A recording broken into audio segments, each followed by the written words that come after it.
Hey guys, welcome back. BDCKR here. We're back with our weekly Q&A thing. It's a podcast, it's a YouTube video, it's a secret third thing that we're not going to tell any of you about. But you are, in all likelihood, watching this on YouTube right now. Do you want to explain to the people what they're going to be looking at? Sure. If they're watching today? So this season we're continuing for now with footage of who we expect this week's challenge character to be. That's New 52 Superman. And we're going to be talking about him a lot more in the weekly recap on Thursday night. But because we're playing with him a lot more now, I thought I have a few comments that sort of stand out a little bit to me. It's not comprehensive, just a few sort of interesting things. His special 2 is pretty great. I am a big fan of multi-hit special 2s, but I'm a bigger fan of multi-hit special 2s that do significant damage with more than just one of the hits, and that can knock out the opponent with more than just the last hit. And he's got 3-hit special 2. They all do exactly the same amount of damage. If you don't include whether it crits or not. So if they crit, they all do the same amount of damage. If they don't crit, they all do the same amount of damage. It's divided equally. Every single one of the hits can knock out the opponent, and because he does a decent amount of damage, there's a very good chance. Oh, and they're spaced out so that there's a very good chance that you're going to be able to, if you knock out the opponent with the first or the second hit, there's a very good chance that you're going to be doing some more damage on the next opponent coming in. The other thing that often gets overlooked that's not obvious, that's not part of a special, that's not part of the passive, his swipe basics have, I don't know what else to call it. It feels like a really good rhythm, where even though swipe hits are supposed to be slower than tap hits, I find it really easy to get the timing of it right, to land them unblocked, and to keep landing them unblocked after I've knocked down the opponent. And it's very much, I don't know if it's all of Superman, because now that I'm thinking about it, maybe it's not all of them, but it tends to be a lot of them, where he does have a really good rhythm, just like I find with Arkham Origins Deathstroke. And I'd be able to say with more confidence that it was a Deathstroke skin thing if I played with more of the Deathstrokes.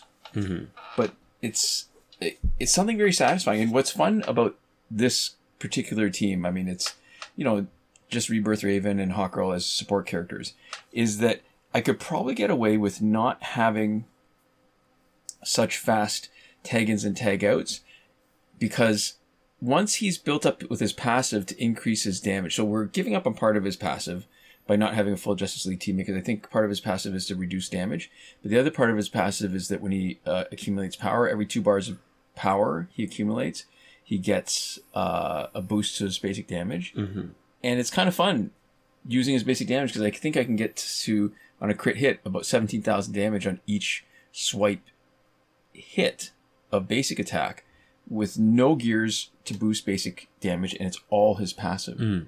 It's kind of neat, and with his rhythm being so good, it's not a bad sort of save. Sometimes I find myself in a game where I've lost everything except for my main damage dealer, and then you lose the benefit of Tantu Totem and Master's Death Cart, or a big part of their benefits, because you're not tagging in. And in this case, if it's really towards the end of the fight, if I boost his damage enough, still doing not bad. Well, listen, it's not great, but it's a pretty good sort of fallback position where you get the benefit when you need it. Yeah. So there we go. Yeah. So last week we asked people how they got our content, specifically where the content shows up for them in order to get them to watch our video. And we got 2 notable replies. One comes from Geith Salam. I'm not 100% sure. Geithsalim. But there's capitalization, there's camel case to let me know where each word should cut off. And they say, I get notified every time you post a video. And then Tragic Hades 0663 says, get these videos on my homepage.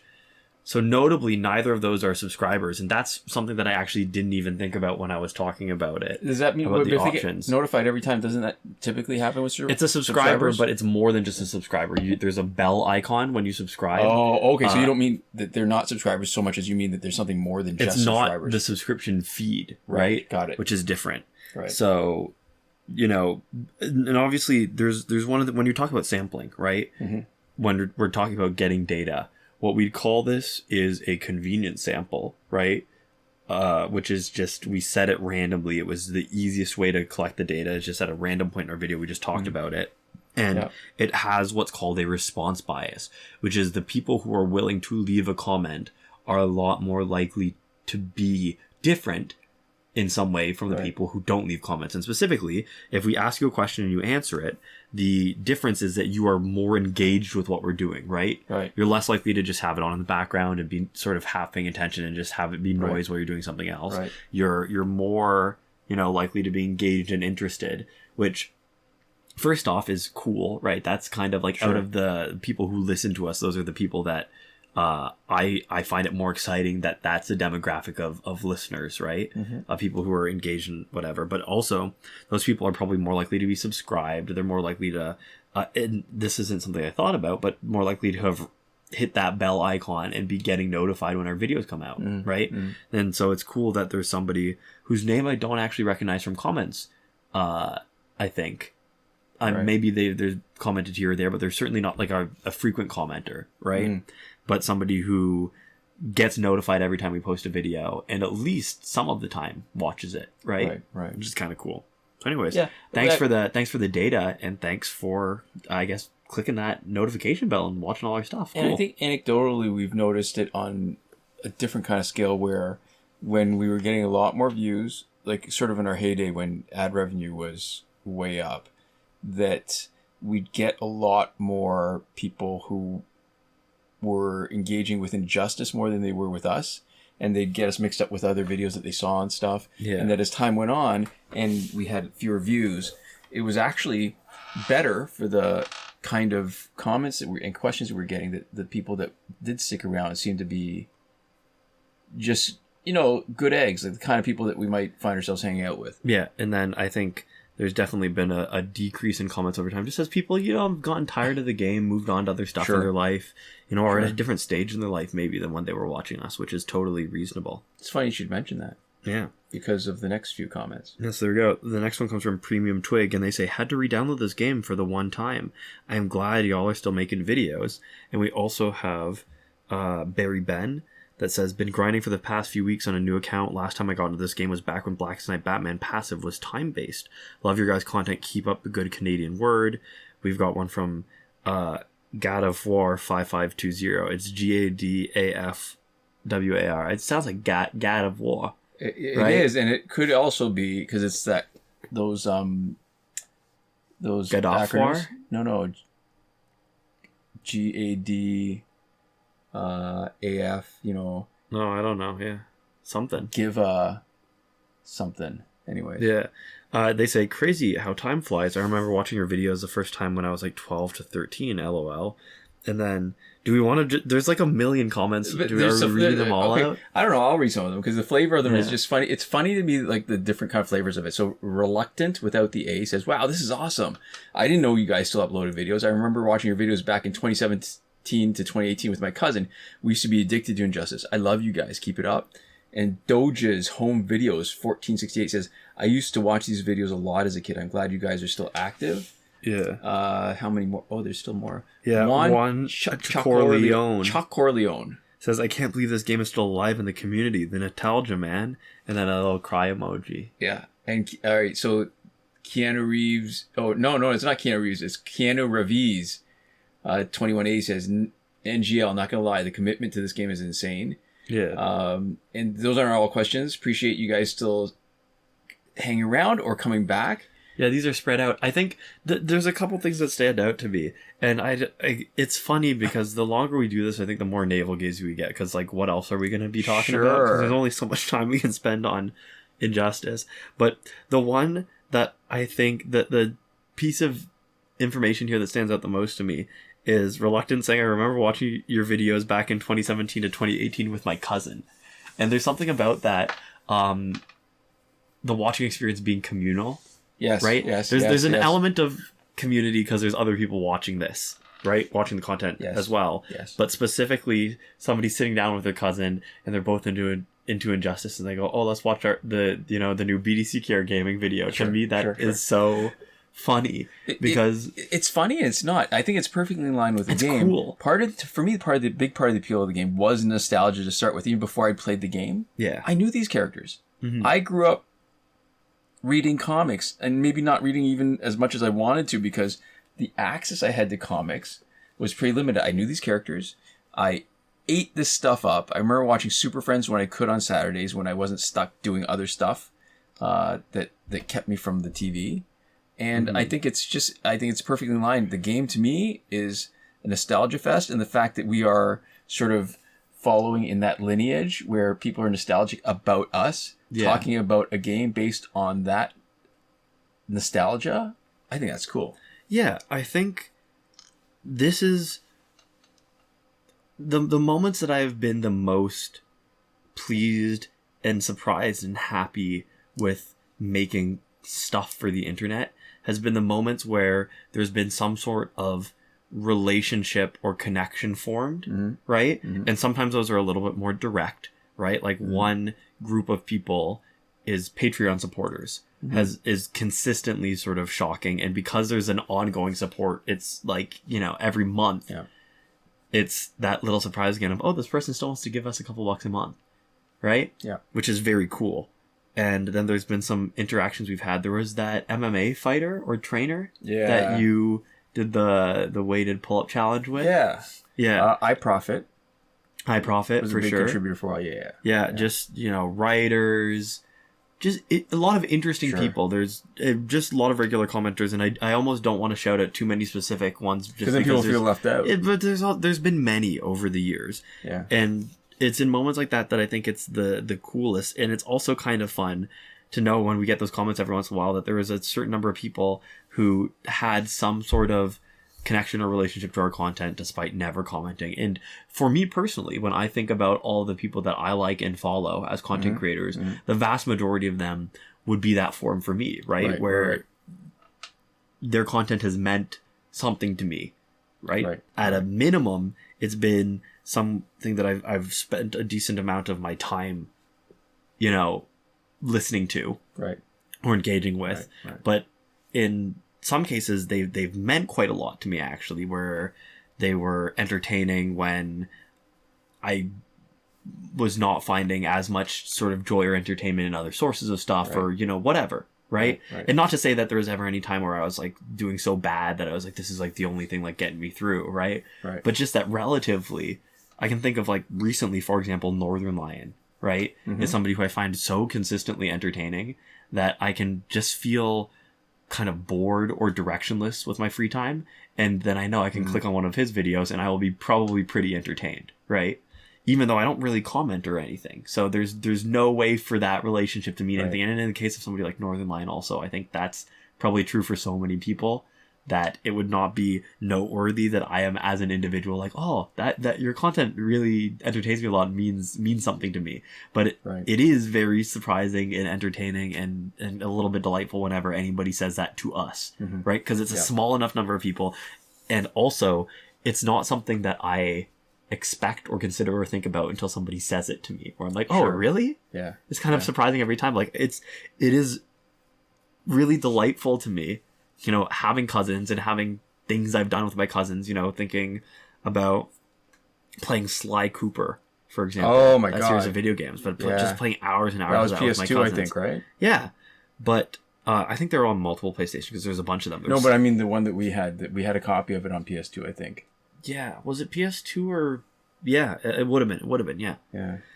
But just imagining that for somebody out there, that their game that they played hours and hours with their cousin was Injustice Mobile, and that one of the YouTubers that they watched was us, to me, is really fun. So here's the wild thing, too. I mean, I got into a disagreement with somebody online. Big surprise. But one of the things I was saying about why comic books... specifically, one of the underlying reasons why comic books are maybe not as popular as they were before, outside of all the different things that are actually happening in the industry that are catering towards adults and not the kids that are needed to actually enjoy comics and form an attachment to comics so that when they're adults, they will care about them more than if they find them as adults. Yeah. Is that, what was I saying? Now I've lost my You got train in of a thought. disagreement with somebody. And they said, well, you know, because I was saying back in the 80s and 90s, comics were dirt cheap. Yeah. And you could follow a bunch of stuff. There weren't as many distractions then.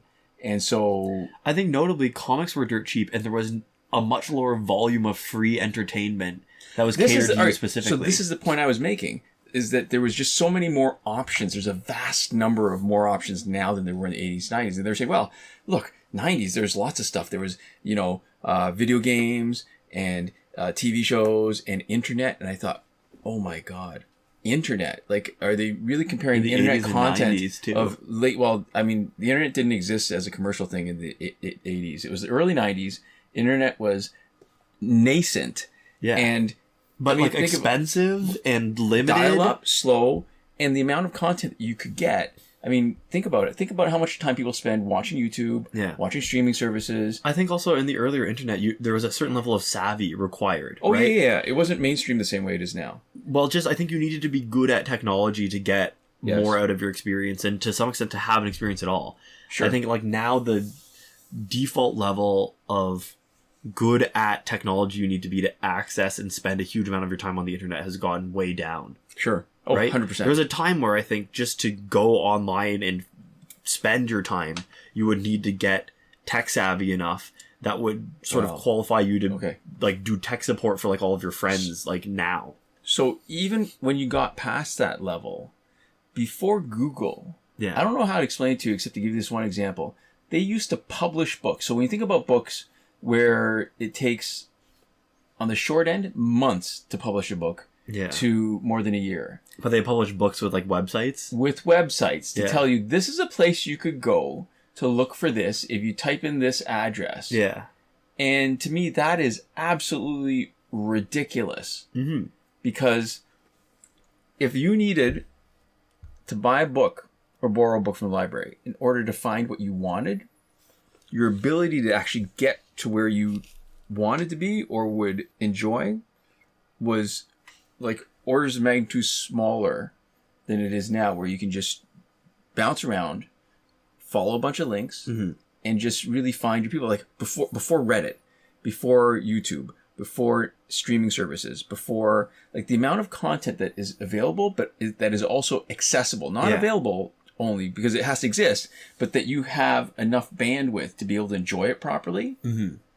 It used to take hours for people to download an album of music to be able to listen to it. I think we're almost sort of getting back to your original point where you're talking about the argument that you got into, because I think the existence of something matters so much less than I think a lot of people think it does. I think the facility, the ease, right, of which you can acquire something or experience something or get the most out of something. And connecting to the right thing. Yeah. Like if it's easy to get to, but you're actually not getting directed to where you want to be. Mm-hmm. Well, it's the same reason that like Spotify has allowed a lot of artists to be discovered, right? And I'm not saying that as like, oh, Spotify is really good, but or even separate from Spotify individually, the idea of streaming and also recommendation algorithms for showing people new stuff has allowed, I think, a lot more people to listen to a lot more different music, right? When you're not investing nearly as much into any one artist, right? The difference between buying a CD to get somebody's music or listening to the radio and having very little control of what you listen to, only sort of the sphere in which you listen to, like listening to a certain station, right? Yeah. And you could listen to just sort of, if you wanted indie, underground, less popular stuff, you could listen to, for example, like a university, like campus, like radio station, right? It's a great way of discovering new music, but it doesn't let you listen to exactly what you want, right? Yeah. Yeah. And so I think just that difference of kind, even if there was less music being published now than there was at other periods of time in history, which I doubt is true. I imagine there's probably more being published now than at almost any other time in human history. Right. Just because of how easy it is to publish and how much more democratized the tools of publishing have become and all this stuff. Right. But the difference in kind of interaction and the sort of effort threshold has totally changed the landscape, right? Sure. And in some ways, you know, what I said right at the start, the fact that you don't need to invest nearly as much in each artist is also a point against it, which is to say you maybe used to have, you know, 10, 15, 100 CDs. Sure. And so you'd listen to way less different people, but for every CD you had, that artist got money in their pocket, and like not an insignificant amount of money, right? There was Like maybe $1, $2 at most each. Yeah, but which is still a lot more than they get for streaming. Yeah. So, you know, you have to invest less, but you also get to invest less in creators without really making a strong, conscious effort. Yeah, because there are a couple of musicians whose music I like, and I listen to them on Spotify. And if they had CDs, I would order them. Not because I'd listen to the CDs, but because I could have... Have you checked if they have? And they don't have any way of you giving them money? Not for songs that I like. There are ways. They have merch. Yeah. But not merch that I actually want. Yeah, I guess at some point the question is just, you know, if you like them enough, when do you just give them money for merch, even though you don't really even care that much about it? I'm waiting for them to have CD, because their new albums, they have in vinyl, they have a CD, they have all this stuff. But it's the older songs that I like that I wouldn't mind having as just have physical media. Yeah. So is there any more points that you wanted to make about that argument that you got into? No, I mean, I am totally not related, but maybe it's not related. Because Injustice is based on a comic book. It's sad to me because as I'm thinking about it, I just picked up a collection from a friend of a friend. And I'm going through it, and they collected at the same time I did. Yeah. And a lot of these comic books were comics that I had, and at one point I sold in the maybe late 90s. Yeah. Because I thought I needed space, and I was growing up, and I needed to, you know... And you could get something for them. And I was wrong. I missed them, and it was neat having them, but it's sad to me because... So, on the one hand, as a collector, as a hoarder, better paper means it's better physical quality books. Yeah. They last longer. Better preserved. But the cover price just kept on going up. And when you look at the stores now, a single comic book is $10. Can be $10. That's a lot of money. And yeah. Oh, yeah. And then they have multiple variant covers where the inside is all the same, but the covers are all different. It's encouraged a lot of people to hunt down the same comic book with different covers. Yeah. Because of that sort of completionist hoarder kind of mentality. And I think... Listen, there's probably still some kids who can afford to buy comics, but I remember going to the comic book store every week, having 3-4 different titles I would buy. Yeah. Not breaking the bank. I would be able to spend... I had barely an allowance, and I could sustain myself on birthday money. Yeah. For pretty much most of the year, going to the comic book store every week, buying stuff. The expensive stuff would be like $2. Yeah. $1 for most. I guess that would also teach you a little bit about budgeting and... Sure. Yeah. But more important than that, it meant that I was exposed to so much more, and there were so many things I could follow, and I could sort of get attached to different storylines. And I don't see that happen with kids now. And it's sad because, look, a lot of entertainment industries survive.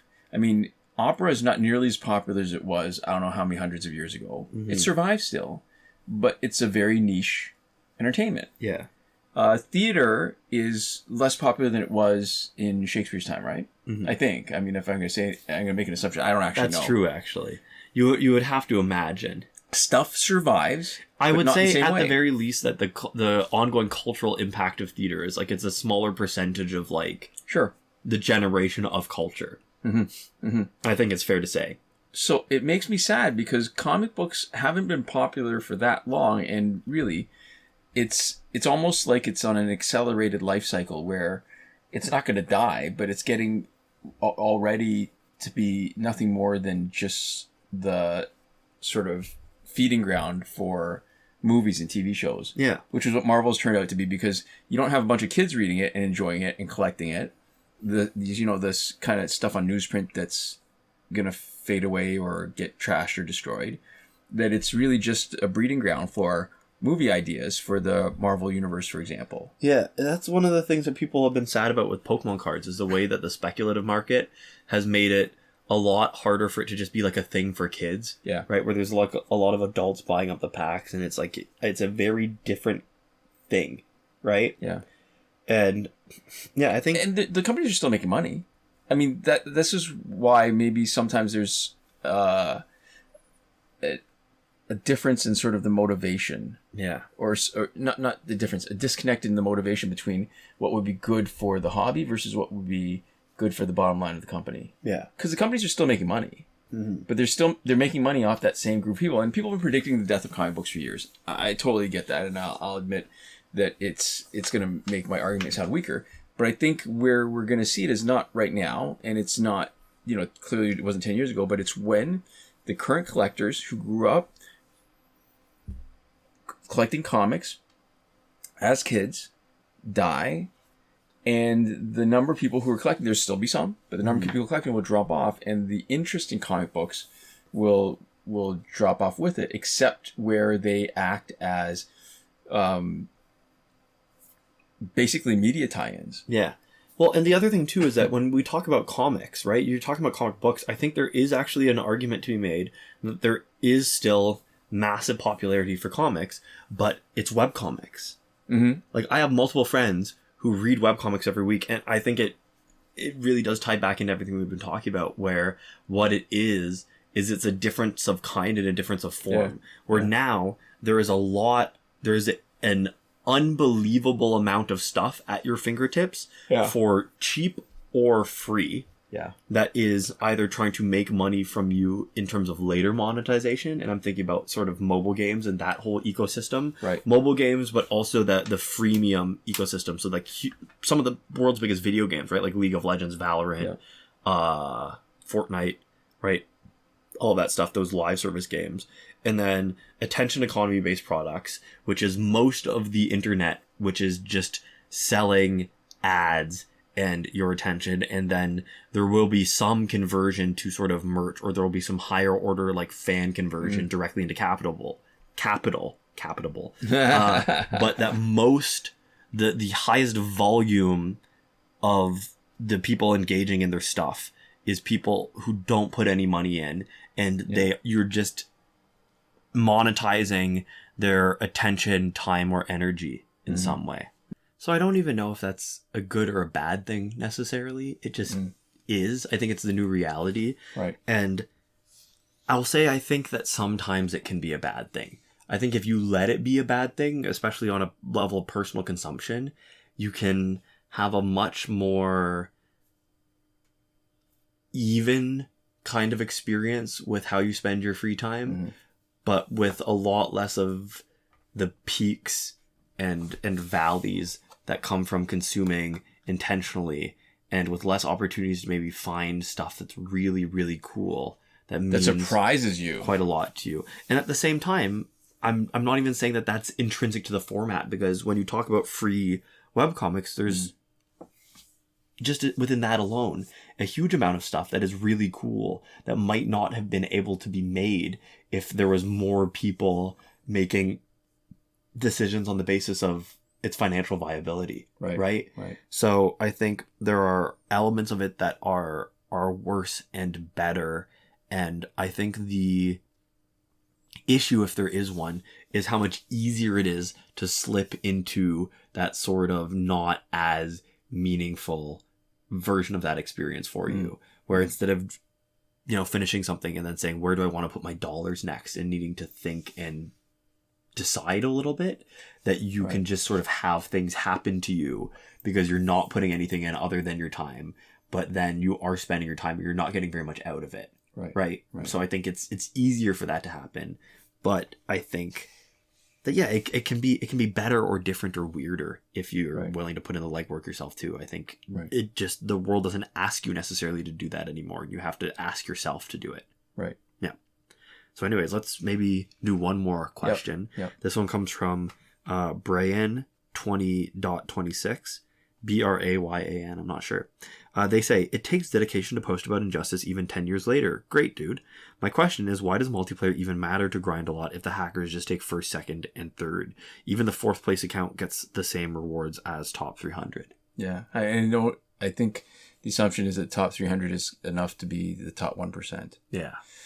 So, I mean, there's still multiplayer rewards that are relatively exclusive. If you don't have them, it's worth getting, especially the characters where, as opposed to gear, characters where you need more copies of them. Gears, you need one and that's it, and that's fine. I do kind of agree that I don't think it's necessarily worth grinding to the top 3 unless for some reason you really, really care about it. You'd be able to slip in.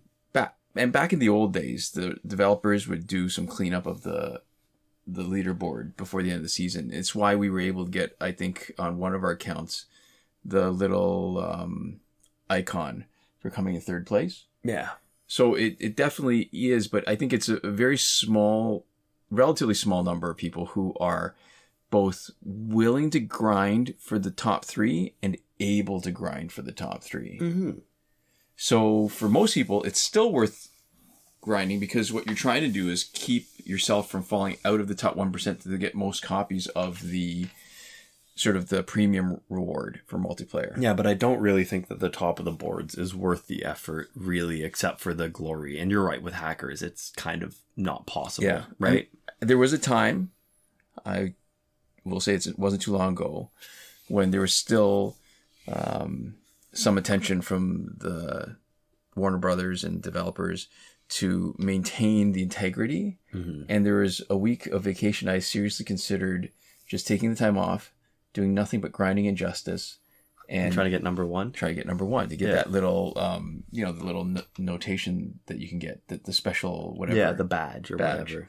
And I didn't. I ended up just opportunistically, when there happened to be a week where I happened to be doing stuff, I just pushed myself for a couple more days to get to 3rd.